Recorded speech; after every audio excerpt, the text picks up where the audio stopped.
জ্যোৎস্না খালা, কি যে করেন, কি রান্না করেন এই সমস্ত! একটা খাবারও মুখে তোলা যায় না, সবগুলা খাবারে নাকি লবণ বেশি।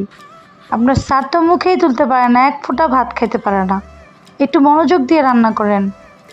আর কি করেন, শুধু শুধু আমারে আমার বকা শুনতে হয়।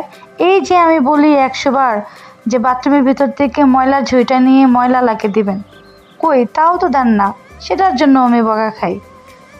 আচ্ছা ঠিক আছে, দেন আমাকে খাবার দেন তাড়াতাড়ি।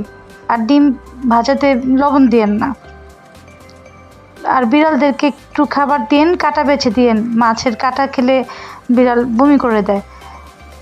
ঠিক আছে, দেন তাড়াতাড়ি দেন, আমার দেরি হয়ে যাচ্ছে। আজকে কিন্তু ময়লাওয়ালাকে বালতিটা অবশ্যই দিবেন। ম্যাডাম আজকে আজকে দিয়ে দিব ময়লার ঝুড়িটা ময়লাওয়ালার কাছে, আপনি কোনো টেনশন করেন না।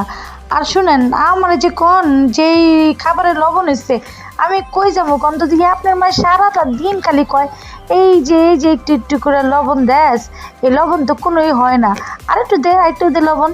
আমি কই যাবো, কারণ আপনি তো কোনো দিন দেখলেনও না রান্না বাড়া কেমনে করি। আর আপনার মায় আমার জ্বালায় মারলো।